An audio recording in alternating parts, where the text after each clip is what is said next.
Il faut mettre fin au chaos migratoire, parce que le chaos migratoire, ça n'est pas une chance pour la France, parce que nos capacités d'accueil sont totalement dépassées, mais ça n'est pas non plus une chance pour les migrants, tout simplement parce qu'on n'a pas de quoi les loger, on n'a pas de quoi les accueillir dignement.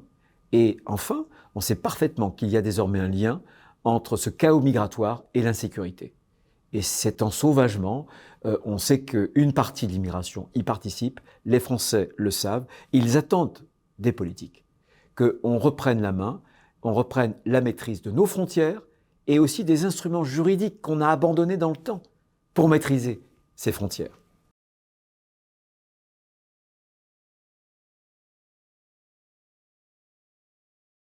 L'idée pour nous est de donner à la France une vraie politique migratoire, de sortir du scénario au fil de l'eau pour définir une vraie stratégie. Cette stratégie, c'est moins d'immigration régulière, une meilleure intégration et le respect des valeurs de la République et une connaissance du français qui soit de bon niveau. Mais c'est aussi la lutte avec beaucoup de fermeté contre l'immigration illégale. C'est le sujet quasiment fondamental. C'est pour ça que dans le texte, nous instaurons un principe simple. Il n'y aura pas de visa donné aux pays étrangers, aux pays sources, s'il n'y a pas en contrepartie de laissez-passer consulaire.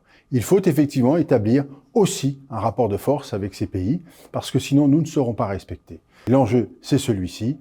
Par exemple, quand on obtient aussi le statut de réfugié, bien sûr qu'on reste en France, mais quand on ne l'obtient pas, on doit partir. Il faut que la décision définitive vaille obligation de quitter le territoire national.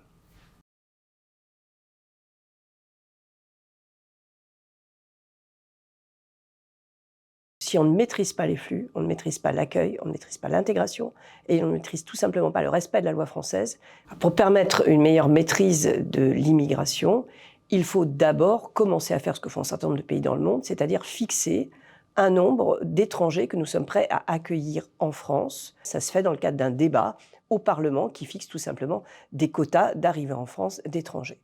Ensuite, il y a d'autres facteurs qui consistent à rendre peut-être plus compliqué d'accès à un certain nombre de titres pour assurer de meilleures garanties, notamment d'intégration à ceux qui viennent. On parle du regroupement familial, on parle aussi du titre étranger malade.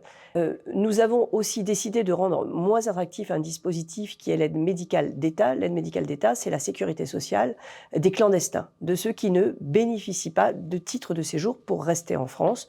Nous l'avons transformé en aide médicale d'urgence, qui signifie très clairement que l'on soigne les gens qui ont besoin de soins urgents, mais qu'on ne leur prodigue pas toute une panoplie de soins qui existent jusqu'à maintenant.